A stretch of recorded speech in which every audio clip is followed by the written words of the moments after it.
Operation Sindoor ಭಾಗ 2 ಶುರುವಾಯ್ತಾ?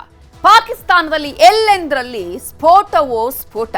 ಸರಣಿ drone ಸ್ಫೋಟಗಳಿಗೆ Pakistan ಪರದಾಟವನ್ನ ಮಾಡ್ತಾ ಇದೆ.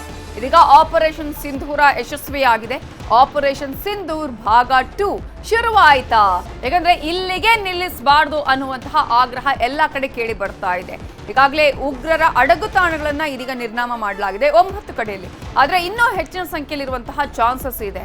ಆ ಹಿನ್ನೆಲೆಯಲ್ಲಿ ನೇರ ದಾಳಿ ಆಗಬೇಕು ಉಗ್ರರ ವಿರುದ್ಧ ಅನ್ನುವಂತಹ ಮಾತುಗಳು ಕೇಳಿ ಬರ್ತಾ ಇರುವ ಸಂದರ್ಭದಲ್ಲಿ ಪಾಕಿಸ್ತಾನದಲ್ಲಿ ಎಲ್ಲೆಂದರಲ್ಲಿ ಸ್ಫೋಟದ ಮೇಲೆ ಸ್ಫೋಟಗಳು ಸಂಭವಿಸ್ತಾ ಇದೆ. ಸರಣಿ ಡ್ರೋನ್ ಸ್ಫೋಟಗಳಿಗೆ ಇದೀಗ ಪಾಕಿಸ್ತಾನ ಪರದಾಟವನ್ನ ಅನುಭವಿಸ್ತಾ ಇದೆ. ಸೆನೆಟ್ನಲ್ಲೂ ಹಾದಿ ಬೀದಿಯಲ್ಲೂ ಅದೇ ಚರ್ಚೆಯಾಗ್ತಾ ಇದೆ. ಭಾರತದ ಮೇಲೆ ನಡೆಸಿದ ದಾಳಿಯ ವಿರುದ್ಧ ಮತ್ತೆ ಪ್ರತೀಕಾರವನ್ನ ತೀರಿಸಿಕೊಳ್ಳುವಂತಹ ಸಾಧ್ಯತೆ ಇದೆ. ಪಾಕಿಸ್ತಾನದ ಹಲವಾರು ಸ್ಥಳಗಳಲ್ಲಿ ಭಾರತದಿಂದ ದಾಳಿ ಆಗ್ತಾ ಇದ್ದು ಪಾಕ್ ವಾಯು ರಕ್ಷಣಾ ರಾಡಾರ್ ವ್ಯವಸ್ಥೆಗಳೇ ಸ್ಫೋಟ ಆಗಿದೆ. ಪಾಕ್ ವಿಮಾನ ಹಾರಾಟಗಳ ಸಿಗ್ನಲ್ ರಾಡಾರ್ಗಳು ಬ್ಲಾಸ್ಟ್ ಆಗಿದೆ. ನಿನ್ನೆ ಸಂಜೆ ಕಾಶ್ಮೀರ ಭಾಗದಲ್ಲಿ ಶೆಲ್ ದಾಳಿಯನ್ನ ನಡೆಸಿತ್ತು ಪಾಕ್.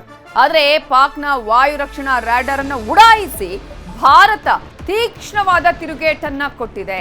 ಆದ್ರೆ ಪಾಕಿಸ್ತಾನಕ್ಕೆ ಬುದ್ಧಿ ಬಂದ ಹಾಗೆ ಕಾಣಿಸ್ತಾ ಇಲ್ಲ. ಈಗ ಮತ್ತೆ ಇಂತಹ ಕೆಲಸ ಕಾರ್ಯಗಳನ್ನ ಅಟ್ಲೀಸ್ಟ್ ಅಟೆಂಪ್ಟ್ ಮಾಡೋಣ ಅಂತ ಹೋಗ್ತಾ ಇದ್ದ ಹಾಗೆ ಕಾಣಿಸ್ತಾ ಇದೆ ಪಾಕಿಸ್ತಾನ. ಯಾಕಂದ್ರೆ ಪಾಕಿಸ್ತಾನದ ಜನ ಇದೀಗ ಛೀತು ಅಂತ ಹೇಳಿ ಪಾಕಿಸ್ತಾನಕ್ಕೆ ಹೇಳ್ತಾ ಇದ್ದಾರಲ್ಲ. ಭಾರತ ಯಾವ ರೀತಿಯಾಗಿ ಅಲ್ಲಿ ಉಗ್ರರ ಅಡಗುತಾಣಗಳನ್ನ ನೆಲಸಮ ಮಾಡ್ತು, ಸರ್ವನಾಶ ಮಾಡ್ತು. ಇದನ್ನ ಒಂದೇ ಒಂದು ಮಿಸೈಲ್ ಅನ್ನ ಕೂಡ ಪಾಕಿಸ್ತಾನದಿಂದ ಅದನ್ನ ಎದುರಿಸೋದಿಕ್ಕಾಗ್ಲಿಲ್ಲ, ಅದನ್ನ ತಡೆಯೋದಿಕ್ಕಾಗ್ಲಿಲ್ಲ ಪಾಕಿಸ್ತಾನದಲ್ಲಿ ಅಂತ ಹೇಳಿ ಅಲ್ಲಿನ ಜನನೇ ಮಾತಾಡ್ಕೊಳ್ತಾ ಇದ್ದಾರೆ. ಇಂತಹ ಸಂದರ್ಭದಲ್ಲಿ ಇದೀಗ ಪಾಕಿಸ್ತಾನ ಒಂದಷ್ಟು ಅಟೆಂಪ್ಟ್ ಮಾಡೋಣ ಅಂತ ಒಂದು ಪ್ರಯತ್ನ ಮಾಡ್ತಿದೆ. ಭಾರತದ ಸೇನೆ ಅದನ್ನ ಯಾವ ರೀತಿಯಾಗಿ ತಿರುಗೇಟು ಕೊಟ್ಟು ಉಡಿಸ್ ಮಾಡ್ತಾ ಇದೆ ಅನ್ನೋದನ್ನು ಕೂಡ ನಾವು ಗಮನಿಸ್ತಾ ಇದ್ದೀವಿ. ಇದೀಗ ಪಾಕ್ ಮೇಲೆ ಭಾರತದಿಂದ ದಾಳಿ ಆಗ್ತಾ ಇದೆ. ನಾವು ದೃಶ್ಯಾವಳಿಗಳಲ್ಲಿ ಕೂಡ ನಿಮಗೆ ತೋರಿಸ್ತಾ ಇದ್ವಿ. ಪಾಕ್ ರಡಾರ್ ವ್ಯವಸ್ಥೆಯಲ್ಲಿ ಛಿದ್ರ ಆಗಿದೆ.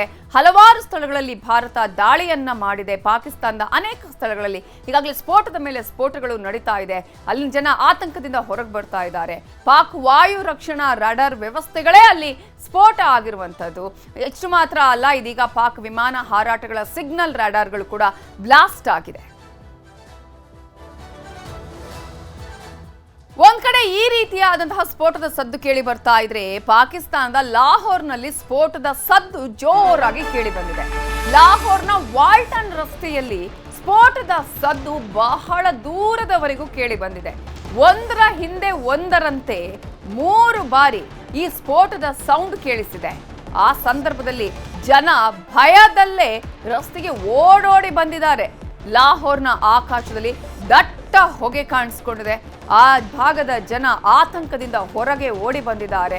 ಇನ್ನು ಕರಾಚಿ, ರಾವಲ್ಪಿಂಡಿಯಲ್ಲೂ ಕೂಡ ಸ್ಫೋಟದ ಮಾಹಿತಿ ಈಗ ಲಭ್ಯವಾಗಿದ್ದು ಪಾಕ್ ಮಾಧ್ಯಮಗಳಿಂದ ಸ್ಫೋಟದ ಬಗ್ಗೆ ಸುದ್ದಿಯನ್ನ ಈಗ ಬಿತ್ತರಿಸಲಾಗ್ತಾ ಇದೆ. ಪಾಕ್ನ ಮಾಧ್ಯಮಗಳು ಈ ವಿಚಾರವನ್ನ ಇದೀಗ ನ್ಯೂಸ್ ಮಾಡ್ತಾ ಇವೆ. ಲಾಹೋರ್ನಂತೆ ಕರಾಚಿಯಲ್ಲೂ ಕೂಡ ಸ್ಫೋಟ ಆಯ್ತಾ? ಸ್ಫೋಟ, ಸೈರನ್ ಸದ್ದು ಕೇಳಿ ಅಲ್ಲೂ ಕೂಡ ಜನ ಹೊರ ಬಂದಿದ್ದಾರೆ. ಜನರಿಗಂತೂ ಆತಂಕ ಇದ್ದೇ ಇದೆ. ಯಾಕಂದ್ರೆ ಭಾರತ ಇದೀಗ ದಿಟ್ಟ ನಿರ್ಧಾರವನ್ನ ತೆಗೆದುಕೊಳ್ತಾ ಇದೆ.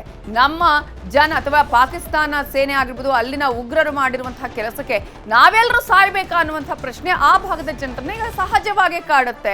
ಯುದ್ಧ ಘೋಷಣೆ ಆಗುತ್ತಾ?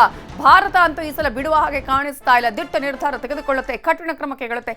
ಯಾವ ಕ್ಷಣದಲ್ಲಿ ಬೇಕಾದ್ರೂ ಯುದ್ಧ ಆಗಬಹುದು ಅನ್ನುವಂತಹ ಪರಿಸ್ಥಿತಿ ಇದೀಗ ಅಲ್ಲಿನ ಜನರಲ್ಲಿದೆ. ಆ ಒಂದು ಆತಂಕದಲ್ಲೇ ಬದುಕ್ತಾ ಇದ್ದಾರೆ. ಈ ಹಿನ್ನೆಲೆಯಲ್ಲಿ ಇದೀಗ ಪಾಕಿಸ್ತಾನದಲ್ಲಿ ಏನಾಗ್ತಾ ಇದೆ? ಒಂದು ಸ್ಫೋಟ ಆದ್ರೆ ಸಾಕು, ಸೈರನ್ ಸೌಂಡ್ ಕೇಳಿ ಬಂದ್ರೆ ಸಾಕು, ಜನ ಆತಂಕದಿಂದ ಹೊರಬರ್ತಾರೆ.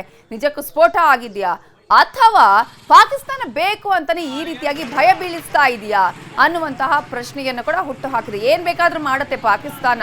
ತಾವು ಕೆಲವೊಂದು ಸಂದರ್ಭದಲ್ಲಿ ತಾವು ಸಿಕ್ಕಾಕೊಳ್ಬಾರ್ದು ಅಂತ ಹೇಳಿ ಎಂತೆಂಥ ನಾಟಕಗಳನ್ನ ಮಾಡಿದೆ ನೋಡಿ.